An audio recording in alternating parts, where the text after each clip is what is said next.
10 सालों से एबीवीपी यहाँ पर अपने पैर जमाए बैठी है और उसके बावजूद भी आप कह रहे हैं कि यहाँ पर क्लासेस में बेंचेस गंदी हैं, हॉस्टल नहीं खुला है। तो 10 वर्षों से आपका संगठन क्या कर रहा था यहाँ? 10 वर्ष से संगठन छात्राओं के लिए ही काम करता है, लेकिन कुछ क्लासेस ऐसी हैं जो चलती नहीं है, मतलब वो बंद रहती है, तो उन क्लासेस की मैं बात कर रही हूँ। बंद क्लासेस की सफाई कराना चाहते हैं। म्यूजिक में पढ़ती हैं आप। सबसे पहले तो हाँ। बताएं, हिंदी वर्णमाला में कितने वर्ण होते हैं? हिंदी वर्णमाला में 30 थी तो वो होते हैं और 11 वो होते हैं। ईस्ट इंडिया कंपनी कब आई थी भारत में? ईस्ट इंडिया 18वीं शताब्दी में आई थी और 50 साल तक उन्होंने शासन करा था। फिर जब है ना 1850 में है ना, जब लोगों को पता पड़ने लगा कि ईस्ट इंडिया कंपनी अपने समाज को, मतलब भारत को लूट रही है, तब आंदोलन होना स्टार्ट हुए थे। पहला आंदोलन स्टार्ट हुआ था 1850 में। दोनों ही आंसर आपके गलत हो तो? गलत भी हो सकते। राजस्थान की स्थापना कब हुई? राजस्थान की स्थापना 20 मार्च को हुई थी। नमस्कार, मैं मयूर जोशी, आप देख रहे हैं उदयपुर न्यूज़ और इस वक्त हम मौजूद हैं मीरा कन्या महाविद्यालय में। बात की जाए मीरा कन्या महाविद्यालय की तो 1956 का वर्ष था जब पहली बार मीरा कन्या महाविद्यालय की स्थापना हुई। और आप सोच सकते हैं कि दक्षिणी राजस्थान जो कि अपना जनजातीय क्षेत्र भी है, वहाँ पर महिला शिक्षा के लिए किस तरह से तत्कालीन सरकार अग्रसर थी, उसका जीता जागता उदाहरण ये मीरा कन्या महाविद्यालय है कि बालिकाओं की शिक्षा के लिए अपनी एक अनूठी छाप छोड़ता ये महाविद्यालय आज भी अपने अस्तित्व में है। शुरू के अंदर जब पहली बार यहाँ पर कक्षाएं लगी तो मात्र 18 छात्राओं के साथ यहाँ पर ये महाविद्यालय चालू करा गया, जिसमें 5 शिक्षिकाएं भी थी। और आज देखते ही देखते ये कारवां हजारों की संख्या में बढ़ चुका है और इसी कारवे में सम्मिलित कुछ छात्राएं हमारे साथ मौजूद हैं। मैं मयूर अलबेला दिखाऊंगा आपको छात्राओं की राजनीति का पूरा मेला। सबसे पहले तो हमारे साथ इंदिरा जी मौजूद हैं। आप एबीवीपी संगठन से ताल्लुक रखते हैं और जी हाँ। कितने वर्षों से आप एबीवीपी जुड़े हुए हैं? सबसे पहले मैं नमस्ते करना चाहूँगी सबको। मेरा नाम इंदिरा चौहान है, राजकीय मीरा कन्या महाविद्यालय से। और हमारे छात्र भी यहाँ पे नया शुरुआत चल रहा है, एडमिशन चल रहे हैं बच्चों के, तो मैं इनकी हेल्प करने के लिए पूरी सहायता कर रही हूँ। कितने वर्षों से आप एबीवीपी से जुड़ी गई हैं? मेरे को 2 साल हो चुकी है। जी। और इस वर्ष किस पद के लिए आप दावेदारी कर रही हैं? पद हम डिसाइड नहीं कर सकते, एबीवीपी डिसाइड करेगा। हम सिर्फ सहायता के अभी बच्चों की सहायता कर रहे हैं। हमारे साथ 4 कैंडिडेट्स हैं, हम चारों में से कोई ना कोई बन जाएगा, कुछ नहीं। जी। अगर आप किसी भी पोस्ट पर आप अध्यक्ष बनते हैं, उपाध्यक्ष बनते हैं, तो आप ऐसे क्या 3 कार्य है जो छात्राओं के लिए करना चाहते हैं? देखिए, 3 कार्य मैं ये नहीं कहूँगी कि मैं तीनों कार्य वो पक्का से पक्का कर दूँगी। मैं बस इतना कहूँगी कि छात्रों की जो ज़रूरत होगी उसको मैं पूरा करने की पूरी कोशिश करूँगी। कोई विजन तो रखा होगा कि भाई मैं इन जी मुद्दों हाँ। पे काम करना चाहती हूँ? हाँ, छात्रों की प्रॉब्लम ये रहती है कि सबसे पहले अभी हॉस्टल्स नहीं खुल रहे हैं, क्योंकि कॉलेजेस चालू हो गए हैं। और कॉलेज चालू हो गए हैं तो अभी हॉस्टल नहीं खुल रहे, तो इस वजह से छात्रा कॉलेज नहीं आ पा रही है। तो इसलिए हमें हॉस्टल खुलवाना है पहले। उसके बाद फिर क्लासेस में जो कई क्लासेस है वहाँ पे गंदगी है, बेंचेस अच्छे साफ़ सुथरे नहीं है, क्लासेस भी साफ़ सुथरी करवानी है और फिर कैंटीन की भी सुविधा उपलब्ध करानी है। 10 सालों से एबीवीपी यहाँ पर अपने पैर जमाए बैठी है और उसके बावजूद भी आप कह रहे हैं कि यहाँ पर क्लासेस में बेंचेस गंदी हैं, हॉस्टल नहीं खुला है। तो 10 वर्षों से आपका संगठन क्या कर रहा था यहाँ? 10 वर्ष से संगठन छात्राओं के लिए ही काम करता है, लेकिन कुछ क्लासेस ऐसी हैं जो चलती नहीं है, मतलब वो बंद रहती है, तो उन क्लासेस की मैं बात कर रही हूँ। बंद क्लासेस की सफाई कराना चाहती हैं? हाँ, बंद क्लासेस जहाँ पे नई क्लासेस खोलना चाहिए, कहीं ज़्यादा बच्चे आ गए हो क्लासेस तो वो उनको शिफ्ट करा के उस क्लास अभी में आ किस जाए। विषय में आप अध्ययनरत हैं? कौन से ईयर में और किस विषय से ताल्लुक रखती हैं आप? मेरा एमकॉम प्रीवियस में मेरा आज ही एडमिशन करवाना है मुझे। अच्छा। और मैं अभी मेरी बीकॉम फाइनल हो चुकी है। बीकॉम फाइनल हो चुकी है। ठीक है। तो कुछ बेसिक सवाल आपसे करें, अगर आप उनका उत्तर दें तो? हाँ जी, पूछिए। ईस्ट इंडिया कंपनी भारत में कब आई थी? 1600 क्या? 1600? हाँ, सन बताओ ना। 1600 इसका मुझे आइडिया नहीं है, प्लीज़। अच्छा। और भारत के अंदर वर्तमान में कितने राज्य हैं? भारत के अंदर वर्तमान में 28 28 है। तेलंगाना नया नहीं बना अभी? बना है। तो 29 नहीं हुआ? 29, सॉरी। और यूनियन टेरिटरी कितनी है? 7। 7 यूनियन टेरिटरी। चलिए ठीक है। चैनल के माध्यम से छात्राओं से कुछ कहना चाहेंगी, कोई अपील करना चाहेंगी? मैं छात्रों से यही कहना चाहूँगी कि आप आगे आएँ, एबीवीपी से जुड़ें और जिन छात्रों को किसी भी सहायता की ज़रूरत है वो मेरे से संपर्क करें और मेरी और भी टीम है उनसे संपर्क करें। Thank you. मेला यहाँ लग चुका है, पीछे देख सकते हैं कि कितनी तादाद में छात्राएं यहाँ पर मौजूद हैं और अलग अलग समस्याओं से लेकर, क्योंकि आज एडमिशन की प्रक्रिया भी चालू हो चुकी है और इसी कड़ी में हमारे साथ मौजूद हैं ध्वनि जी व्यास। आप भी एबीवीपी से ताल्लुक़ रखती हैं? हाँ बिल्कुल रखती हूँ। कितने लंबे समय से एबीवीपी से जुड़े हुए हैं? अभी तो हमें जब से कॉलेज से 3 साल से जुड़े हुए हैं हम, जी। और उससे पहले भी हमने दीदियों से बात कर रखी थी कि हम आगे हमें लड़ना है। जी, क्या मुद्दे रहेंगे अगर किसी भी पद से आप, क्योंकि आप लोगों में पैनल तो डिसाइड होता नहीं आप किस पे लड़ेंगे, क्या करेंगे, मान लीजिए आप अध्यक्ष बनती है तो क्या 3 ऐसे काम है जो आप करना चाहती हैं? मैं कॉलेज के अंदर, हमारे मीरा गर्ल्स के अंदर लाइब्रेरी बहुत कमज़ोर है। लाइब्रेरी में बिल्कुल भी रोशनी नहीं है, जबकि लाइब्रेरी एक ऐसी चीज़ है जिसमें सबसे ज़्यादा हमारे लाइट होनी चाहिए। दूसरा, हमारे कैंपस जगह जगह पर थोड़े थोड़े बहुत गंदे हैं, टॉयलेट्स बहुत गंदे हैं। और तीसरा जो हमें ये है कि इंस्ट्रूमेंट के साथ साथ हमारे लिए तबला और ये भी फैकल्टी खोली जाए। जी, ये ये सारी 3-4 आपके मुद्दे हैं। ठीक है। एबीवीपी 10 सालों से संघर्षरत है, यहाँ पर 10 सालों से अध्यक्ष पद पर अपना कब्जा जमाया है एबीवीपी ने, उसके बावजूद भी कुछ काम कराने रह गए अभी भी आप लोगों को? हाँ, अभी तो ऐसे तो कार्य तो कुछ ना कुछ छूट ही जाता है। जैसे सिक्के के 2 पहलू होते हैं, वैसे ही जैसे अब अलग अलग एडमिशन आते हैं और अलग अलग रिवेल हर साल हम हेल्प डेस्क के नाम से हम लगाते हैं और हम पूरी कोशिश करते हैं कि हमारा ये काम पूरा हो। जी, आप कौन सी क्लास में पढ़ती हैं, मतलब कौन से ईयर में आप हैं और किस विषय से ताल्लुक़ रखती हैं आप? मैं एमए की छात्रा हूँ, मैं म्यूज़िक कर रही हूँ, मेरा सितार है और एबीवीपी से ताल्लुक़ रखती हूँ मैं। म्यूजिक में पढ़ती हैं आप? सबसे पहले तो बताएं, हिंदी वर्णमाला में कितने वर्ण होते हैं? हिंदी वर्णमाला में 33 तो वो होते हैं और 11 वो होते हैं। 33 और 11 कितने होते हैं? 44 होते हैं। 44 ही होते हैं? हिंदी वर्णमाला में 44 वर्ण ही है? 52 है ऐसे तो तो पूरे। फिर 44 कैसे हैं? अच्छा चलिए बताइए कि आज़ादी का पहला बिगुल कब बजा था? नहीं पता ये। चलिए, चैनल के माध्यम से छात्राओं से कुछ कहना चाहेंगे? हाँ, आप कॉलेज आइए, कॉलेज रोज खुल रहे हैं और आपकी सुविधा के लिए हम जो भी प्रयास कर रहे हैं हम करते रहेंगे। आप आइए कॉलेज। मेरा नाम श्रुति डबगर है, मैं एबीवीपी से जुड़ी हुई हूँ। लगभग 2 साल होने वाले हैं मुझे, इस साल मुझे 2 वर्ष हो जाएंगे और मैं राजकीय कन्या महाविद्यालय में एक छात्र हितैषी के रूप में खड़ी हूँ और जो छात्रों के लिए हर तत्पर समय पे खड़ी रहेगी। हम लोग 4 जन कैंडिडेट खड़े हुए हैं एबीवीपी से। हमारे पद तो डिसाइडेड नहीं है, पर हम ज़रूर एबीवीपी में है ना काम करेंगे और सभी छात्राओं की समस्याओं का हल करेंगे। 2 दिन से 3 दिन से जब डॉक्यूमेंट वेरिफिकेशन का काम चल रहा है तो हमारी सारी चारों कैंडिडेट यहाँ पे हेल्प डेस्क लगा के लड़कियों की मदद कर रही है, वेरीफाई डॉक्यूमेंट सारे सही से जमा रही है, नाम लिख रही है, उन्हें जो परेशानियाँ आ रही है अपने नंबर दे रही है जिससे वो हमें फ़ोन करके अपनी समस्या का हल ढूंढ सके। ये चीज़ें हो रही है और हम उनकी मदद करें। अभी भी आप देख सकते हैं हमारी एक डेस्क यहाँ लगी है, एक डेस्क अंदर की तरफ लगी है। तो हम एबीवीपी के माध्यम से सारा अच्छा काम ही करना चाहते हैं और है ना कॉलेज के अंदर सब अच्छी तरह से हो जाए, छात्रों को मुसीबत ना है, हम इसी पे काम कर रहे हैं। जी, क्या 3 मुद्दे रहेंगे अगर अध्यक्ष पद से शुमार होती हैं तो क्या 3 मुद्दे रहेंगे? पद का मुझे पता नहीं, मैं किसी भी पद पे रहूँ मुझे कोई फ़र्क नहीं पड़ता। मैं एबीवीपी से हूँ, मैं अपने कॉलेज के लिए काम करूँगी। मुझे मुद्दे मेन ये लगते हैं कि 10 साल में हमारी एबीवीपी ने यहाँ पे अपने पैर गड़े हुए हैं, तो कोई ना कोई तो वजह है। अब पहली वजह यह है कि पहले यहाँ पे सिर्फ आपने बोला जैसे बहुत कम छात्राएँ आती थी, पर अब छात्राएं का भी संख्या बढ़ गई है। जनजाति क्षेत्र की भी छात्राएं ज़्यादा से ज़्यादा जुड़ रही हैं यहाँ पे।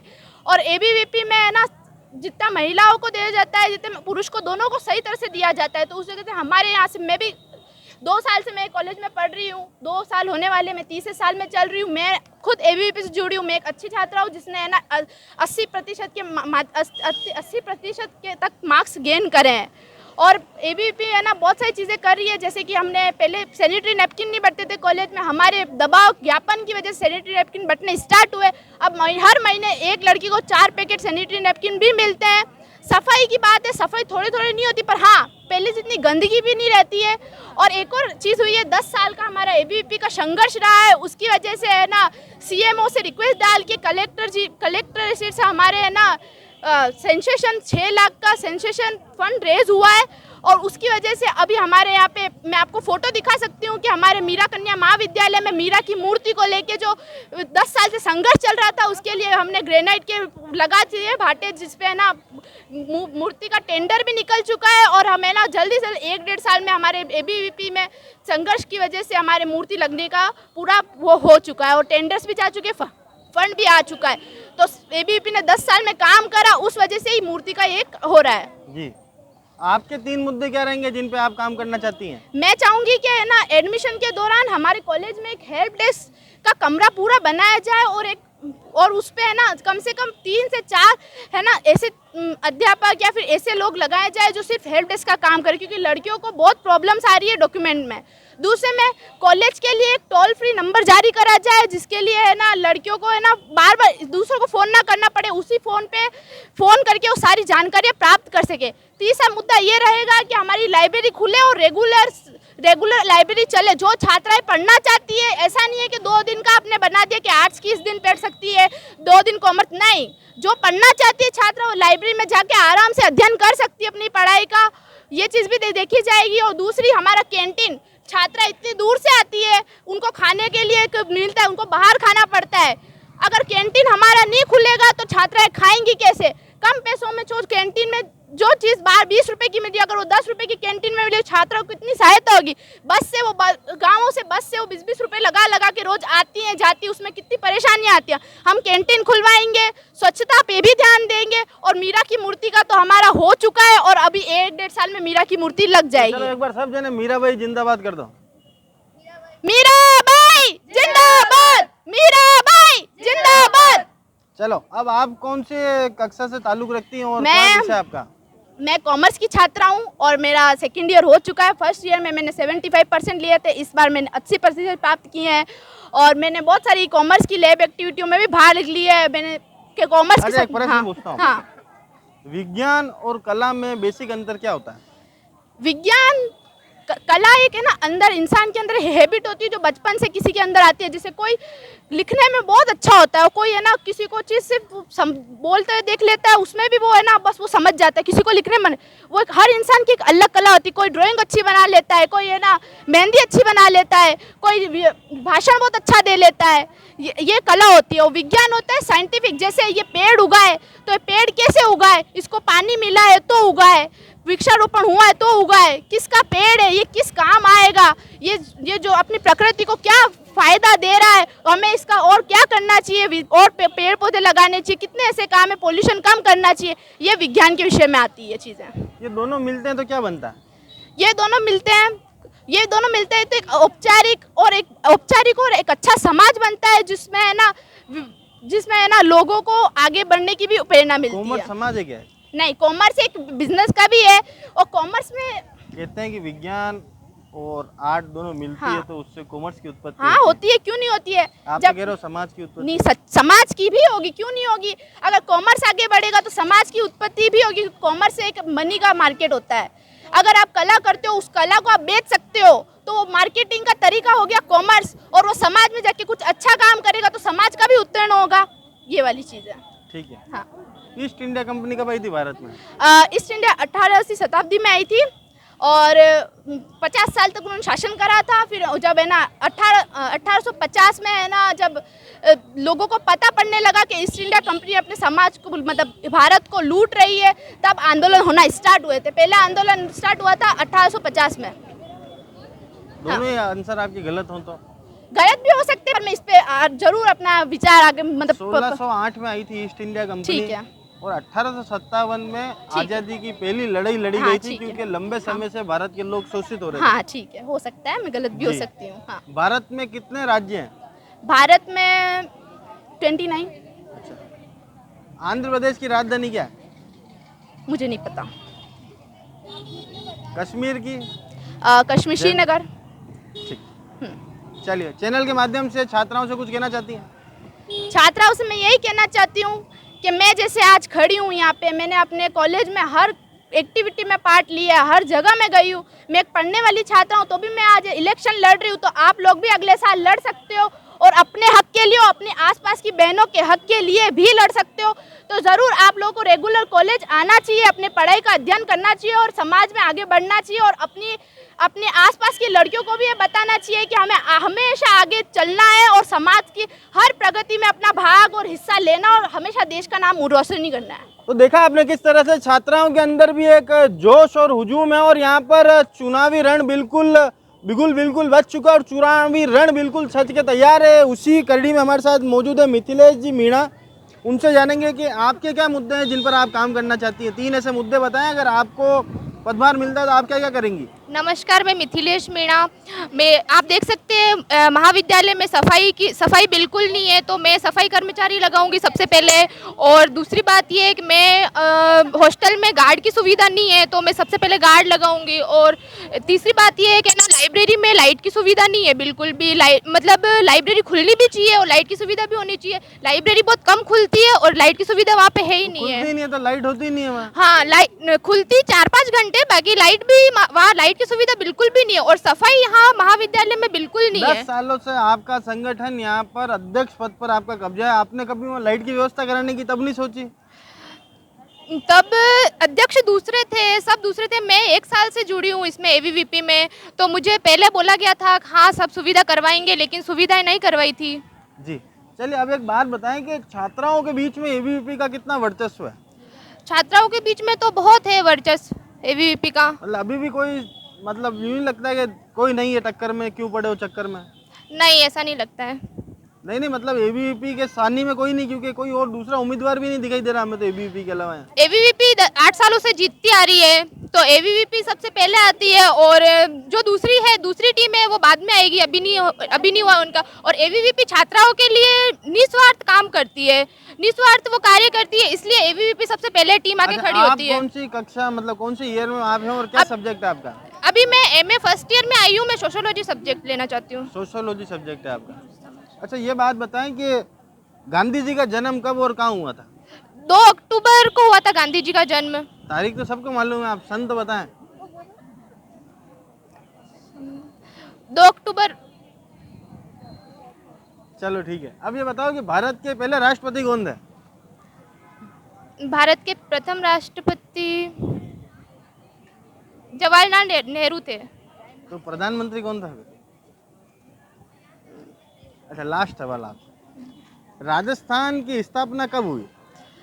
राजस्थान की स्थापना 20 मार्च को हुई थी। 8 मार्च 1956 को हुई थी जी।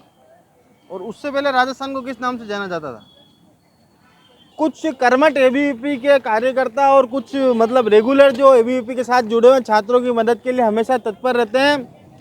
डांगी जी हमारे साथ हैं। सबसे पहले तो ये बताएं कि कितने समय से एबीवीपी जुड़े हुए हैं। मैं 2 साल से एबीवीपी से जुड़ी हुई हूँ। इन्हीं के साथ हूँ, इन्हीं को ही बताती हूँ कि ये काम कराना है दीदी, ये पोस्ट चल रही है हमारे कॉलेज में, ये करना है। न्यू छात्रा आती है, उनको भी बताती हूँ कि यहाँ पे ये है, यहाँ पे ये है। मैं सबकी हेल्प करने के लिए खड़ी हुई हूँ, इनके साथ भी हूँ, इनका सपोर्ट भी कर रही हूँ। पर पर्सनली खुद के लिए भी बता रही हूँ कि मेरे साथ रहो। मैं सबको बता रही हूँ कि ये यहाँ पे ये हो रहा है, यहाँ पे आपकी फ़ीस जमा हो रही है, यहाँ पे ये हो रहा है। जो पहले के भी दीदी आते हैं जिनको एमकॉम की डिग्री चाहिए, उनके साथ भी रहती हूँ, उनका भी फॉर्म भराती हूँ, उनके साथ उनका भी सपोर्ट करती हूँ मैं। कहते हैं कि जैसे छात्रों के कॉलेज में जाते हैं, एमबी कॉलेज में जाते हैं, उधर जाते हैं, तो वहाँ पर क्या एक जो लड़का होता है वो दादा होता है। हाँ, तो वहाँ पर दादे, यहाँ की दादी आप हो। नहीं दादी नहीं बोल सकते, मुझे दादी नहीं बोल सकते क्योंकि मैं बस सबकी हेल्प के लिए हेल्प, वो भी हेल्प भी करता है सबकी, किसी को मारते नहीं है, पर नहीं, एक वो अपना तो होल्ड रखते हैं। हाँ, मैं होल्ड रखती हूँ मेरा खुद का। जी। अच्छा, मीरा जी की मूर्ति यहाँ पर स्थापित हो जाएगी साल भर में, उससे कितनी खुशी है आप लोगों के अंदर। मुझे बहुत ज्यादा खुशी है। मैं 2 साल से पिछले वाले कैंडिडेट जो किरण दीदी अध्यक्ष पद पे खड़े, करने की लड़ाई दी है, तो हाँ अध्यक्ष पद पे किरण दीदी जीते थे, उनको भी मैंने कब से बोल रही हूँ कि दीदी अपने मीरा की मूर्ति लगनी चाहिए। मैं इनसे भी चाहती हूँ कि आप मीरा की मूर्ति अवश्य लगवाए, क्योंकि आप हमारा काम करोगे तो हम आपके साथ हैं। छात्रों के बीच में ये स्पॉट भी बना दिया मीरा की मूर्ति का, ये देखो। जी, ये बिल्कुल इसी गार्डन में है। चलो, पहले तो चैनल के माध्यम से आप सभी ने जो ये काम करा उसके लिए आपका धन्यवाद और साधुवाद। अब एक बात है, मुझे बताएं, चलो मान लिया कि आप छात्रों के बीच में तो बहुत अच्छा वर्चस्व भी रखते हैं और उनके सब काम भी कराते हैं। अब आपकी कुछ टेक्निकल स्टडी चेक करते हैं आपकी। आप कौन से ईयर की छात्रा हो पहले तो। मैं 3rd ईयर की छात्रा हूँ। और आपका क्या विषय है? मेरा साइकोलॉजी है, इकोनॉमिक्स और अच्छा, हिस्ट्री। साइकोलॉजी। ये बताओ कि नेहरू जी का जन्म कब और कहाँ हुआ था? सॉरी, मुझे नहीं पता है। अच्छा, नेहरू जी कांग्रेस के इसलिए? हाँ, कांग्रेस के, इसलिए हम ध्यान नहीं रखते हैं। और अरे श्यामा प्रसाद मुखर्जी किसको आजाद कराना चाहते थे? सॉरी, इस बारे में मुझे क्यों कुछ भी नहीं पता श्यामा है। प्रसाद मुखर्जी तो आप ही की पार्टी के थे ना? हाँ, जीके मत पूछो, क्योंकि मैं जीके में बिल्कुल भी इंटरेस्टेड नहीं हूँ और मैंने कभी भी जीके नहीं अच्छा, पढ़ी है। हिंदी वर्णमाला में कितने वर्ण होते हैं? 36। 36 होते हाँ। हैं? पक्की बात है? हाँ, यस, मैं अपील करना चाहती हूँ कि इन सभी को आप अपना वोट दे के जीता है। और एबीवीपी के ही कैंडिडेट है, एनएसयूआई वाले, निर्दलीय कोई भी नहीं है। अच्छा, बीटीपी का कितना होल्ड है यहाँ पर? बीटीपी हमेशा आती है, बट वो हमेशा 10 दिन पहले आती है चुनाव के, और वो लोग जनजाति क्षेत्र को ही एक अपना टारगेट बनाते हैं। पर हम एबीवीपी वाले, ऐसी चीजों से मतलब क्षेत्रवाद फैलता है? हाँ, क्षेत्रवाद फैलता है, बट एबीवीपी बहुत बार ऐसा हुआ है, इतने साल से एबीवीपी ऐसे नहीं जीती। जनजाति क्षेत्रों की लड़कियों ने भी एबीवीपी को चुना है, इसका मतलब एबीवीपी कुछ काम कर रही है उनके लिए। बीटीपी ने आज तक कोई काम नहीं किया है हमारे कॉलेज में। एबीवीपी ने बहुत सारे नुक्कड़ नाटक करवाए हैं, समाज को जगाने के लिए बहुत सारे ऐसे काम भी करवाए। अगले साल ही हमारे स्वच्छता का अभियान करवाया था, मिशन शासी जैसा अभियान एबीवीपी ने करवाया था। एक नुक्कड़ नाटक करवाया था आजकल के यूथ को लेके, जो लड़कियों के अंदर बढ़ रहा है फ़ोन कम यूज़ करने का, कैसे अपनी सेफ्टी रखे, डिफेंस के लिए, योगा के लिए, ऐसे बहुत सारे प्रोग्राम एबीवीपी ने हमारे कॉलेज कैंपस में करवाए हैं। और हम चाहते हैं कि ऐसे ही प्रोग्राम्स एबीवीपी में होते रहे। कितने सारे डेवलपमेंट के प्रोग्राम, एसएफडी, एफएसएस, उसमें सेवा के लिए कितने हमारे कॉलेज की कुछ छात्राएं जो कार्यकर्ता बनी, उन्होंने भी है ना सर्दियों के दिनों में जाकर कपड़े बांटे स्लम्स के एरिया में, और है ना बहुत सारी ऐसी चीज़ें भी करी, जैसे कि डेवलपमेंट, वृक्षारोपण किया था। 4-5 दिन पहले हमारे कॉलेज में एनएसएस की तरफ से वृक्षारोपण हुआ था, और है ना उसमें एबीवीपी के बच्चे भी है ना, कार्यकर्ता भी आए थे, और एनएसएस के जो थे वॉलंटियर्स वो भी आए थे। और मेरी एक आईडी भी है इंस्टा पे, टीम श्रुति डबकर पे, उस पर जितनी भी अपडेट्स होती है कॉलेज की, जो भी कार्य हो रहा है कॉलेज में, वो सब उसी पे आता है। आप चाहे तो उसको फॉलो कर सकते हैं, मैं आपको फॉलो रिक्वेस्ट भेजूंगी, ठीक है? आप देख सकते हैं कि कितना लंबा यहाँ पर भीड़ लगी हुई है, क्योंकि आज एडमिशन का दौर चालू हो चुका है और कुछ छात्राएं, आज लास्ट डेट है शायद, तो कुछ छात्राएं हमारे साथ मौजूद हैं। कितनी परेशानी आ रही है फॉर्म जमा कराने में? बहुत परेशानी आ रही है। नहीं तो इसमें कौन मदद कर रहा है? छात्र नेता मदद कर रहे हैं कि नहीं आपकी? कहाँ कर रहे हैं सर? अंदर गए हुए थे, वापस बाहर निकाल दिया हमको। अंदर जाने के बाद वापस बाहर निकाल दिया? किसने निकाला? ये यहाँ से सर इतना धक्का आ रहा है। अच्छा, और कुछ इनके पेरेंट्स भी हमारे साथ हैं, उनसे जानेंगे कि आप कहाँ से आए हो सर? मैं आतिफल चमनपुरा से सर। चमनपुरा से आए हो, तो यहाँ पर कितनी परेशानी आ रही है छात्राओं को एडमिशन के दौरान? सर परेशानी तो आ रही है, भीड़ भी बहुत हो रही है, कोई देखने की व्यवस्था नहीं है, मतलब बिल्कुल खड़े नहीं कर रहे हैं एक जैसे लाइन छात्र में। नेताओं को कोई सहयोग मिल रहा है कि नहीं इसमें? कुछ नहीं मिल रहा है, बाकी एक आदमी को यहाँ रहना चाहिए, जिसी की लड़की की कमी है वो लड़की अंदर जानी चाहिए। तो ये सब जनी जितनी आ रही है, पीछे आ रही है वो भी आगे जा रही है, वो लाइन में लड़कियां नहीं जानकार है, वो लाइन में भी ऐसे ही हो रही है। बीमार होगी यहाँ पे। लाइन में एक आदमी को रखना चाहिए इनको, ये है तो। मतलब व्यवस्था है ना, तो कॉलेज प्रशासन की तरफ से सुचारू नहीं है। कोई व्यवस्था नहीं लगी सर। जो भी आ रही है लड़की अंदर घुस रही है, खड़ी है, वही खड़ी है, 2 घंटे से खड़ी है, धूप में खड़ी है। आप कहाँ से आए हो? ऋषभ देव से। ऋषभ देव से आए हो? 2 घंटे हो गए खड़े, लड़की खड़ी थी अंदर से वापस निकाल दी, वापस लाइन में आ गई है, वापस बाहर। तो बाहर से आ रही वो सारे अंदर जो रही, आप पीछे से लड़की, वहाँ से लड़की लगी हुई थी, यहाँ तक पहुंची, लड़की अंदर गई थी, वापस बाहर निकाल दी। अब तो इनको पहले से ध्यान रखना चाहिए भाई, बुला के अंदर घुसा है, एसटी ऑफिस वाला किसी को नहीं, एक भी लड़की खड़ी है, बसी है। एक मैडम हो, कोई भी यहाँ रखो भाई, गरीब आदमी नहीं जा सकता अंदर। ठीक है, कुछ और छात्राएं हमारे साथ हैं, उनसे जानते हैं कि आपको किस तरह की परेशानी आ रही है? बहुत परेशानी है, अंदर गए थे वापस निकाल दिया बाहर। क्यों निकाला बाहर आपको? अंदर बहुत सारी लड़कियां भीड़ में थी इसलिए। अच्छा, तो किसी तरह की व्यवस्थाएं छात्र नेताओं द्वारा या फिर किसी के द्वारा की गई कि सब व्यवस्था खुद ही करनी पड़ रही है? कोई हेल्प डेस्क का कोई फायदा मिल रहा है क्या? हाँ। टेक्नो इंडिया एनजेआर उदयपुर का गत 14 वर्षों से टॉप इंजीनियरिंग इंस्टीट्यूट, जिसके छात्रों की प्रतिभावान सफलता का उदयपुर साक्षी है। पिछले 14 वर्षों से टेक्नो इंडिया एनजेआर के students Google, Facebook, IBM, TCS, Infosys जैसी अंतर्राष्ट्रीय कंपनियों में सफलता पूर्वक कार्यरत हैं। Techno India NJR, Kaladwas, Udaipur. Admissions open.